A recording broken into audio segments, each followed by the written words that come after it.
checking your braking system for leaks.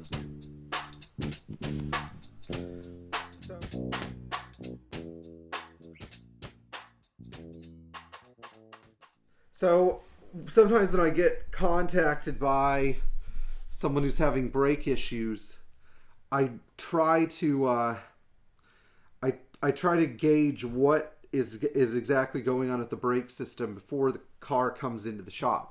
So I'm going to give you some quick clues so that you can understand where your braking issues might be coming from on your Mercedes, and actually on some other cars as well. But this is, mostly oriented towards Mercedes.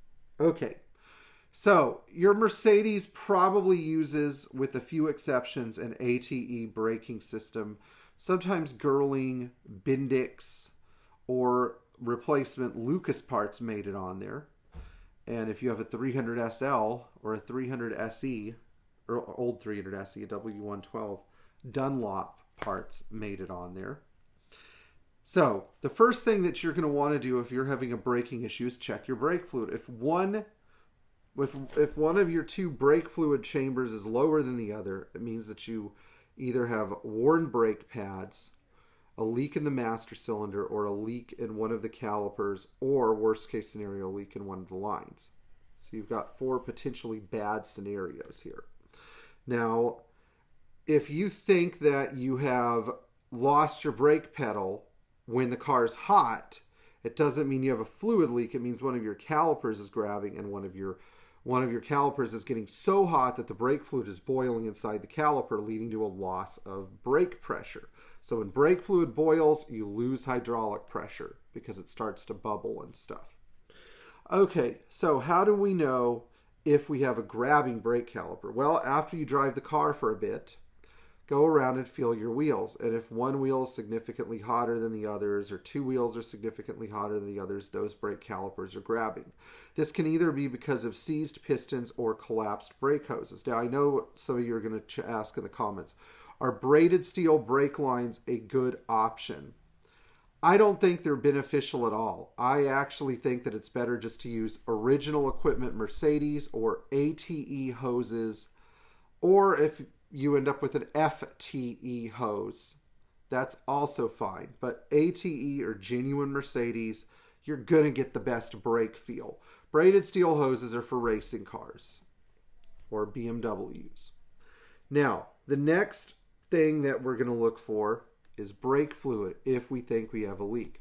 Go under the car, check each caliper with a flashlight, and look for brake fluid dripping off the bottom of the caliper, or brake fluid.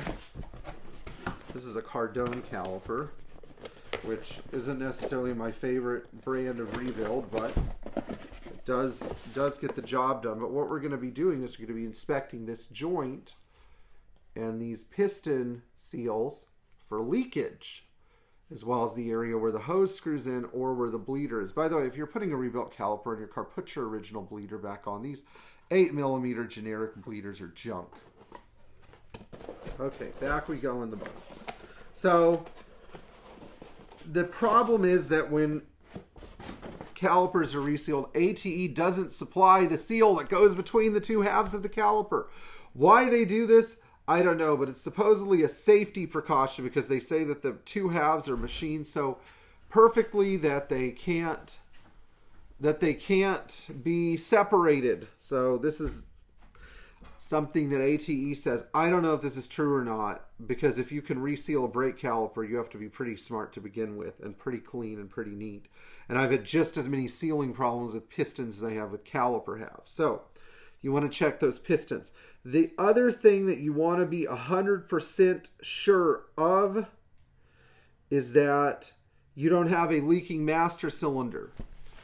Pull the two 13mm bolts for the master cylinder and check for brake fluid inside the booster. If you're getting fluid inside the booster, your master cylinder is no good, and that can be your mystery leak. Now that I've given you these important clues, if you still have a mystery leak that you can't find, and you're still getting a soft pedal, but you don't have an extremely visible fluid leak, the next thing that you need to do is get a line plug and plug it in at the master cylinder. This can help you isolate as you unscrew the lines from the master cylinder that go to left, front right, rear brakes. What you can do is you could screw the line plug in at the master cylinder and eliminate an entire braking circuit and see if your pedal returns. I did this one time in a 420 SEL where I had no idea why my brake pedal was getting soft after a 5-minute drive. It turned out that the rebuilt caliper I had in the front left was defective, and while it wasn't expelling fluid, it was sucking air in. So have a line plug. In fact, if you have an old AC dryer, the 14 millimeter dummy plug on the AC dryer for the AC pressure switch is the same thread as the brake line. I think it's like, I don't know, an 8 by 1 millimeter pitch or something like that. Anyway, if you found this information to be helpful, please like, share, and subscribe. And if you have any comments about your own experiences with these issues below, leave them below.